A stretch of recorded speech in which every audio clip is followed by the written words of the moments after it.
Good evening to all of you, and thank you for joining us on 13 Plus. I'm Mary Coleman. 13 First Alert Chief Meteorologist Erin Christensen will be joining us in just 1 minute.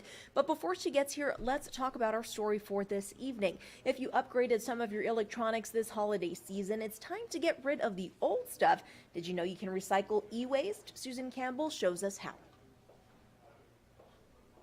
You don't want to toss electronics in the trash. It's not good for the environment, and your data could be at risk.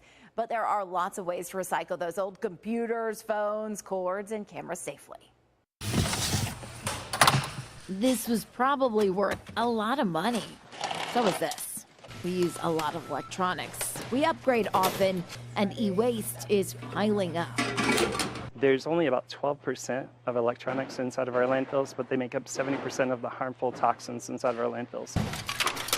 So e-waste recyclers like Westech collect old electronics to be reused and recycled. How many items do you take in here every year? So we take close to 6 million pounds of electronics every year. Everything's sorted. If it still works, it may be reused. So probably all of these will end up resold. Absolutely. So they'll end up back out on the market. While they may not be brand new, they're new to that person that is picking them up through our retail store. If it's not worth reselling, workers can dismantle a computer in minutes, pulling apart every piece down to the last screw. The boards that are inside of your computer will have palladium and gold on them, small amounts, but those are precious metals that we'll never get back if they go to the landfill. So we'll take those in, pull those boards out, send them to a responsible recycler downstream, and they will harvest those materials back out of those boards. When e-waste is recycled, all of the data is destroyed. This box is full of shredded hard drives that won't end up in a landfill. Anytime that we can reuse something or reduce it and recycle it is really best for the environment. When you are recycling e-waste, make sure to use a certified e-waste recycler.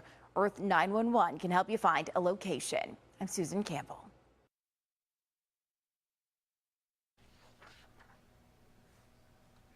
All right, friends, and as promised, 13 First Alert Chief Meteorologist Erin Christensen joins us now for a look at your forecast because it's still cold out there. If you haven't been outside, I'm sure you probably know that either way. It's chilly out there.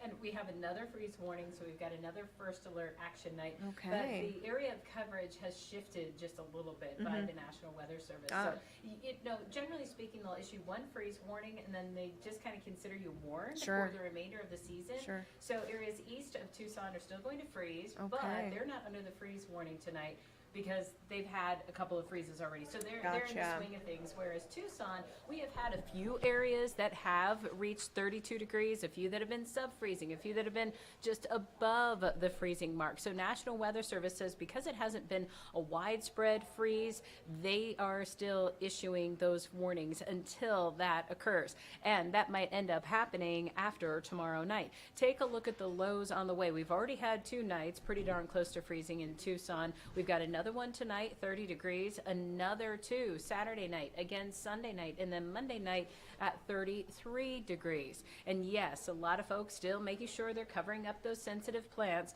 It's not often that we have to cover them for, say, a stretch of 6 nights or 6 days in a row. So if you're not using those frost cloths which allow the sun in, after about 3 days of being covered, you might want to uncover those plants during the day so that they can get a little bit of that sunshine, and then make sure you're covering them again before you go to bed. You're still going to want to protect them when temperatures dip down to the freezing mark or below right around sunrise. Of course, outdoor pipes, they could be wrapped. There's no harm in leaving them wrapped during the day, so secure those really well with the towels or the foam or blankets.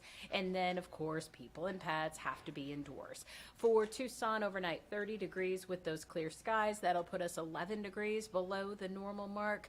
For the rest of southern Arizona, we are looking at the upper 20s in Marana and Oro Valley, Sierra Vista at 27, but teens for places like Benson, Wilcox, Douglas, low 20s in the Nogales area, 20 for Rio Rico, Vail at 29, Sahuarita 27, and 30 degrees for 3 Points. We'll keep our cool even as far as those daytime highs are concerned this weekend. Tomorrow, Tucson 62, by Sunday 60. keep in mind our normal high is 66. There's that 13 first alert 7-day forecast. Will warm to 67 by Tuesday. The 70s return Wednesday, and then perhaps our next chance for rain moving in the end of next work week on into the weekend. All right, fingers crossed for some moisture out there. Yeah. Thank you, Erin. Certainly. Well, here is a live look we will leave you with from our Mount Bigelow camera. Still chilly out there, as Erin mentioned, so be sure to bundle up this weekend. We hope we will see you coming up on 13 News Live at 10. Even if we don't, have a great weekend. See you soon.